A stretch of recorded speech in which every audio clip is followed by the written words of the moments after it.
McGraw-Hill Ascent Audio presents The Pursuit of Excellence, The Uncommon Behaviors of the World's Most Productive Achievers, by Ryan Hawk. Foreword by Patrick Lencioni. Narrated by Ryan Hawk. Dedication. To my grandpa, Dean Hawk, thank you for showing me what it means to be a leader. Forward. If you have only recently come to learn about Ryan Hawk, I suppose you could go listen to the over 400 interviews Ryan has generated for his award-winning podcast, The Learning Leader Show, and I'd recommend that. Another way to catch the spirit of the podcast is to listen to this book. In it, Ryan has distilled the wisdom he's learned from two sources: 7 years of interviewing some of the best leaders in the world and thousands of hours of study and practice in his own life. When I first met Ryan on the Learning Leader Show, I was certain I had stumbled upon one of the most impressive leaders and teachers of leaders in the world.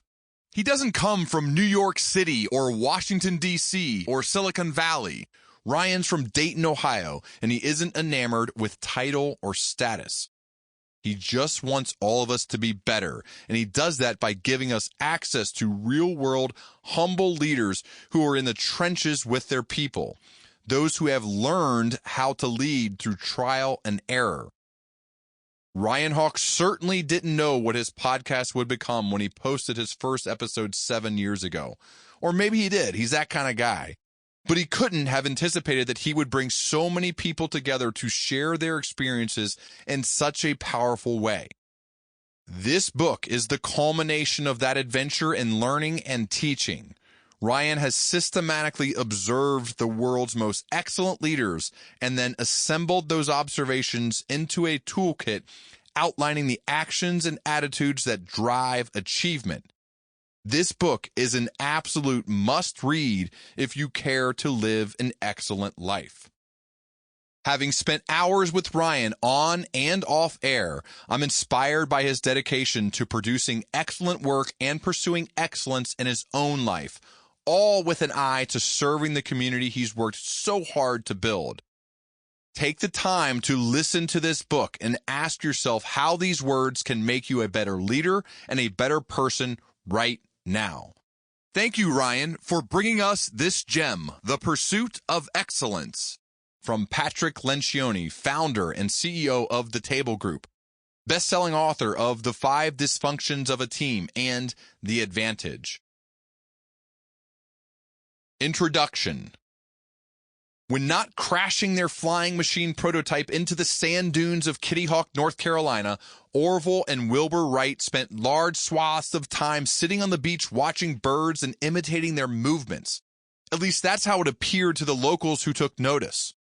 We couldn't help thinking they were just a pair of poor nuts, recounted Kitty Hawk resident John T. Daniels. They'd stand on the beach for hours at a time just looking at the gulls flying, soaring, dipping. They would watch the gannets and imitate the movements of their wings with their arms and hands. They could imitate every movement of those gannets. We thought they were crazy, but we just had to admire the way they could move their arms this way and that and bend their elbows and wrist bones up and down and which way, just like the gannets. But what looked like a weird habit was actually Orville and Wilbur studying how to fly. What better model than birds? Wilbur filled pages of his notebook with drawings and observations about the differences among how buzzards, eagles, and hawks rode the air. The buzzard, he wrote, which uses the dihedral angle, finds greater difficulty to maintain equilibrium in strong winds than eagles or hawks, which hold their wings level. The hen hawk can rise faster than the buzzard, and its motion is steadier. It displays less effort in maintaining its balance. Hawks are better soarers than the buzzards, but more often resort to flapping because they wish greater speed. A damp day is unfavorable for soaring unless there is a high wind. No bird soars in a calm. In the margins next to his observations, Wilbur drew the different birds and their wing angles.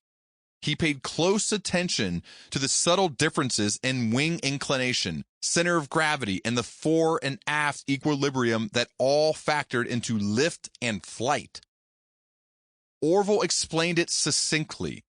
Learning the secret of flight from a bird was a good deal like learning the secret of magic from a magician.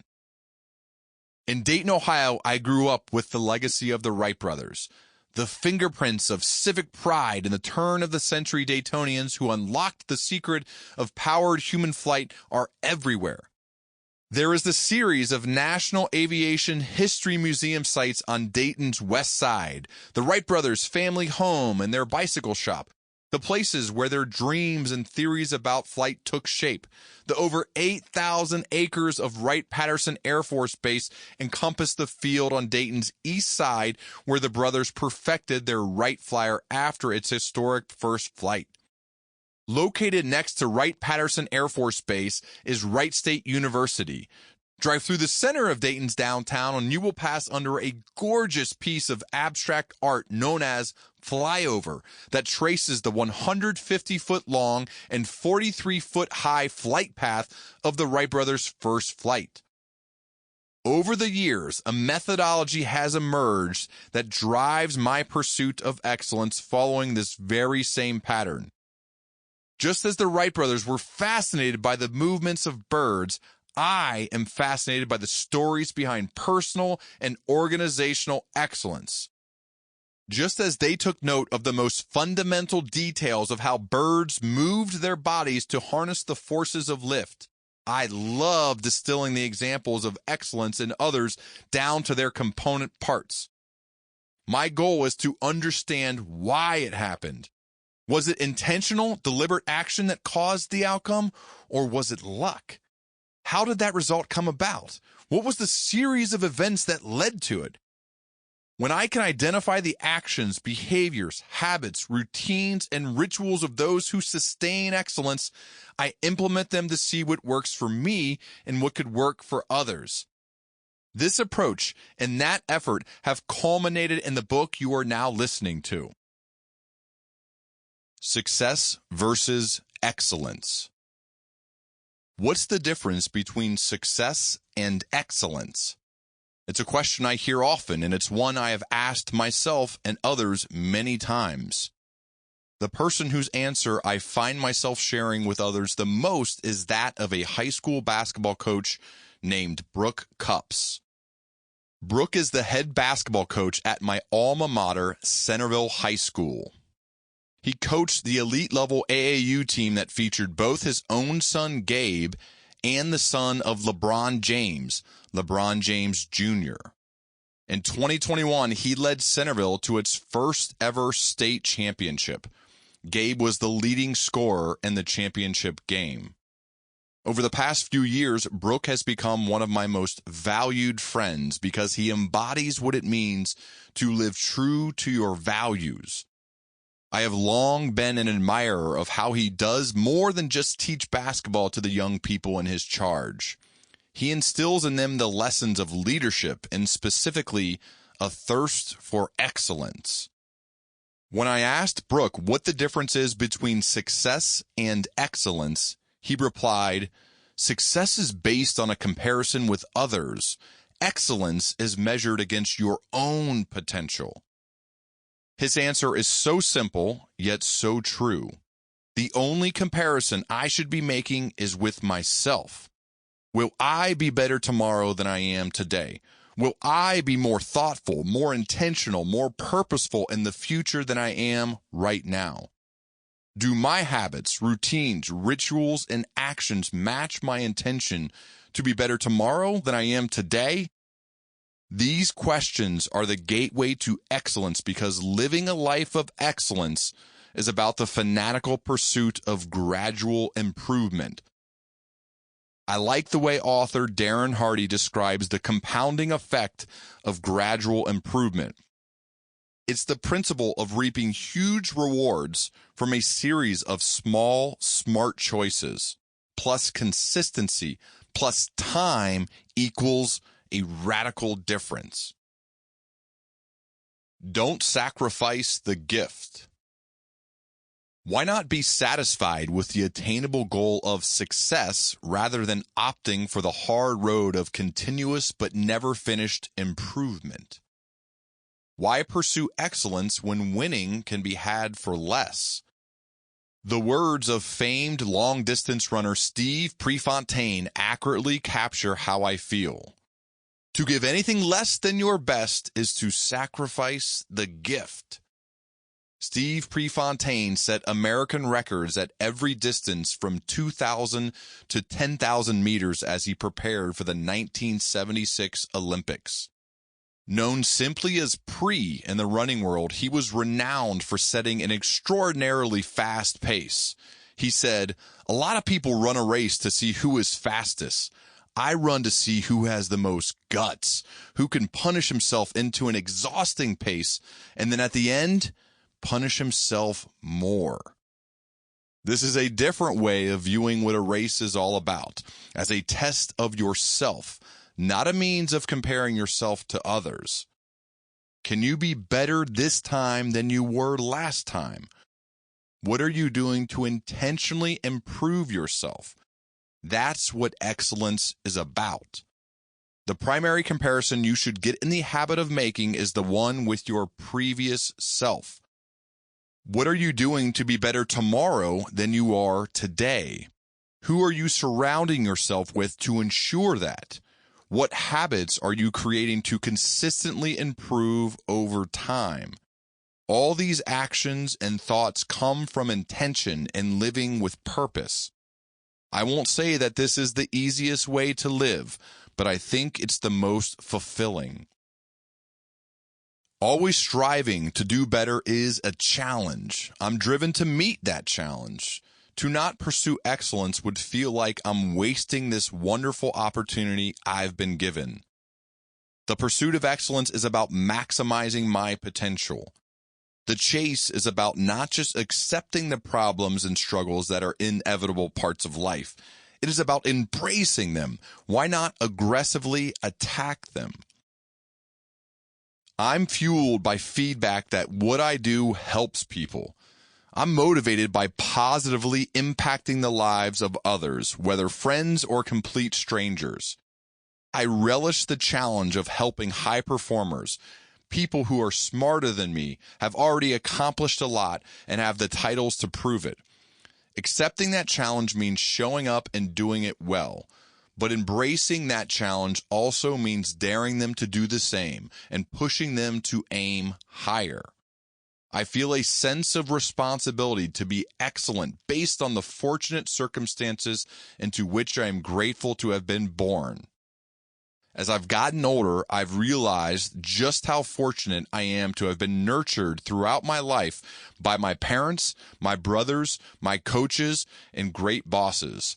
I wonder what I've done to deserve that. And yet, here I am with many people who believe in me. I love proving those people right. That's why I am committed to pursuing excellence. If I'm always trying to get better and that effort shows up in the results of my work, then I'm bound to be useful to others. If my work helps them, then that validates the investments in me of my supporters. I can't imagine not living this way. I love the thought that my work moves people to take action in their lives. To do that, I can't be satisfied with the goal of being great. I have to aim higher for excellence. That is what I want my life to be all about. The pursuit. A pursuit is a chase or quest for something. It's a word that comes from the Anglo-French poursuite, which means the act of pursuing or striving toward goals. Movement, action, effort, and exertion are all required elements of a pursuit. Author and leadership legend John Maxwell told me, "Action shows intention. Nobody ever wanted to follow me when I was sitting my butt in the sand. That's why I'm always moving." Pursuing excellence requires that same mindset, one that is biased toward action. It is the pursuit of getting better. It is not about the achievement of climbing a mountain. It is about climbing the next taller mountain. Without progress and growth, there is no life. Without endurance in the pursuit, there is no excellence. The pursuit of excellence is a form of what Simon Sinek calls an infinite game, one where there is no finish line, no practical end to the game, no such thing as winning, where the primary objective is to keep playing, to perpetuate the game. It is about pushing yourself beyond the edges of your zone of comfort and competency. Then once you adapt and establish a new horizon of what is comfortable, pushing yourself beyond it again and again and again. Why? In my first book, Welcome to Management, I focused on a very specific moment in one's journey of leadership. The transition from working as an individual contributor to leading as a just promoted first-time manager. That book was intended to serve as a reference manual for the new leader, the kind of book bosses would give to people along with the news that they were being promoted to a leadership position, the type of book a manager might turn to again and again over the next few years as they navigate the new terrain of management responsibility. With this book, The Pursuit of Excellence, my goal is to be both practical and aspirational, to dig into what excellence is, why it matters, and how to go about pursuing it. This book is for growth-oriented, hardworking people who think rigorously. It may not be for everyone. I'm often asked by colleagues, friends, podcast listeners, and clients, what are the common themes you find among the guests you speak with? What do they do? This book is my answer. There are several distinct lessons I need to share in my experiences interviewing people such as Jim Collins, Kat Cole, Dan Pink, Admiral William McCraven, Jenny Britton Bauer, George Raveling, Patrick Lencioni, Susan Cain, and hundreds of other high achievers help make that possible. Along with their invaluable insights, I draw on over 2 decades of my own learning by trial and error. I lay it all out on the table in both a descriptive and prescriptive manner. Over the course of this journey together, we will zoom out to the 30,000 feet view of what makes excellence and zoom in to the street level to examine the tactics, behaviors, and actions taken by noted high performers across a wide variety of domains. As you listen, you may encounter ideas that will invite you to question yourself and your beliefs. That's okay. It's part of the journey.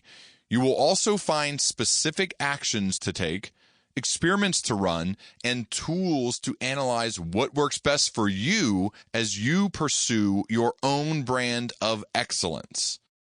What should you continue to do, and what should you stop? Productive achievers live lives full of experiments, and I want to both inspire you and equip you to do just that. Part 1. The Build. Chapter 1. Purpose Mindset. The key to pursuing excellence is to embrace an organic, long-term learning process and not to live in a shell of static, safe mediocrity. Usually, growth comes at the expense of previous comfort or safety. Josh Waitzkin. For the first 2.5 decades of my life, my passion and purpose were all about sports. I wanted to play football and planned to do that as my life's work. Through football, I was able to earn a full scholarship that paid for my college education and room and board. But life sometimes has a funny way of letting you know that your plans aren't going to work out. While I was passionate about earning a living as a quarterback, the key decision makers determined that I was not good enough to play in the NFL. The universe retired me from my dream, and I was forced to figure out how to find my next passion. With the help of a family friend, I landed a job in telephonic sales. It was a humbling moment. Did I grow up saying, wow, I hope I can get a job in a cubicle making 70 cold calls a day for a living? Of course not. I haven't met anyone who has. But I know a lot of people who grow up wanting to do excellent work that fulfills them. In a survey conducted by the Stanford Center on Longevity, 77% of Americans said they want to live to be at least 100 years old. While a healthy diet full of whole foods and regular exercise increase our odds, there is one key element that science shows we often overlook: finding purpose. According to the Washington Post, research reveals that people who believe their existence has meaning have lower levels of the stress hormone cortisol and more favorable gene expression related to inflammation. If a 90-year-old with a clear purpose in life develops Alzheimer's disease, that person will probably keep functioning relatively well despite real pathological changes in the brain, one study found. Another meta-analysis of 10 studies involving more than 136,000 people found that having purpose in life can lower your mortality risk by about 17%. The simple fact is that any job in any profession can do this for anyone. Find your purpose and meaning in the job you have, and excellence becomes possible. As I embarked on my new path as a telephonic sales rep, I learned that implementing a similar work ethic from my playing days to the world of professional selling would be helpful. I realized that my love for competition could still apply by competing against both my prior performance and the performance of my peers. I discovered that I enjoyed helping my customers and that I got fulfillment out of helping my teammates and my manager. Did I love the actual job? Was it my passion? Not necessarily, but there were many elements of the work that I came to love. Eventually, I became good at the job. I developed some mastery for how to do it well. I was given autonomy by my boss because of the results I produced for him and the company. I developed relationships with many coworkers who became my friends for life. I started looking forward to Monday mornings and the grind of each week. I loved that it was hard and that only a few of us could achieve the circle of excellence status that the company had established for the highest performers. I enjoyed the pursuit and the challenge to perform at higher levels. I felt fulfilled by improving my skills at something I had previously never done. The passion came after the performance. I became passionate about the work because I developed a high level of skill to do it well.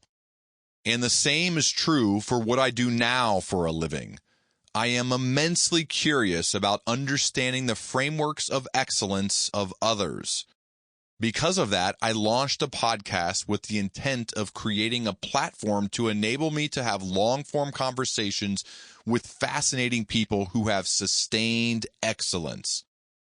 That curiosity has driven me to work at the craft of asking thoughtful questions, developing better listening skills, and asking even better follow-up questions. My passion for this work has grown over the many years I've done it. Once I've developed a skill, it fuels my purpose and gives me more fulfillment. That drives me to work on it even more, which helps me get better over time. The improvement of my output has opened countless doors for other career and relationship opportunities. The podcast has become the basis for my full-time work. I've built a business from it. I've created products and services such as my Learning Leader Circles, which are paid mastermind groups, or the Learning Leader Academy, my online school for leaders. I now regularly give keynote speeches for a wide variety of companies and conferences, and I work with the leadership teams of those companies to help them be more effective. All these opportunities have resulted from the Learning Leader Show, and that was born out of my choice to be purposeful about my work long before I uncovered a passion for it. When asked for advice, Professor Scott Galloway said, "The worst advice given to young people is follow your passion. If someone tells you to follow your passion, that means they're already rich. Your job is to find something you're good at and then spend thousands of hours and apply the grit and the sacrifice and the willingness to break through hard things to become great at it.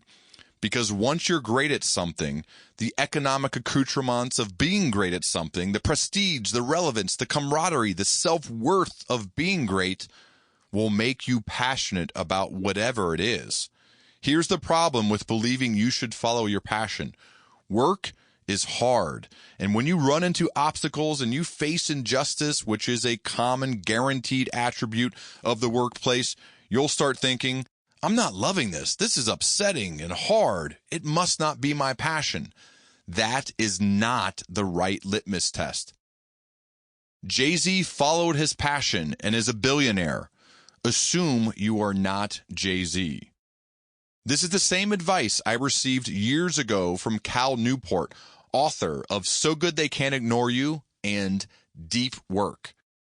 Follow your passion is bad advice for a few reasons. The first is that most people don't have a clear, predefined passion to follow.